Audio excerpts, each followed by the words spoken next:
السلام عليكم. في هذا الفيديو إن شاء الله سنتعرف على أغنى أغنياء الجزائر.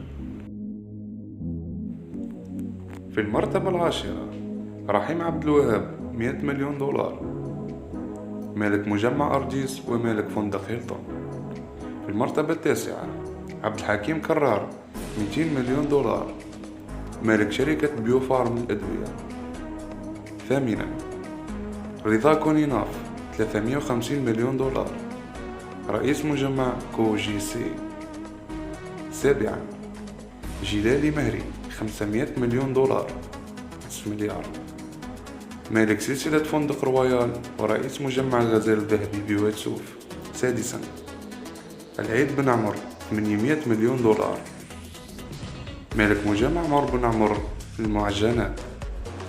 خامسا عبد الرحمن بن حمادي 1.1 مليار دولار، رئيس شركة كوندور الغنية عن التعريف. رابعا أحمد معزوز 1.2 مليار دولار، رئيس مجمع معزوز. ثالثا علي حداد 1.8 مليار دولار، الرئيس السابق لاتحاد العاصمة، مالك قناة زير تي في ورئيس مجموعة حداد جروب حداد.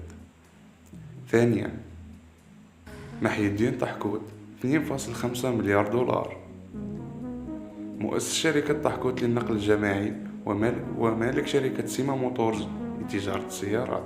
وفي المرتبة الأولى يسعد ربرب 7.5 مليار دولار، رئيس مجمع سوفيدا للزيت والسكر.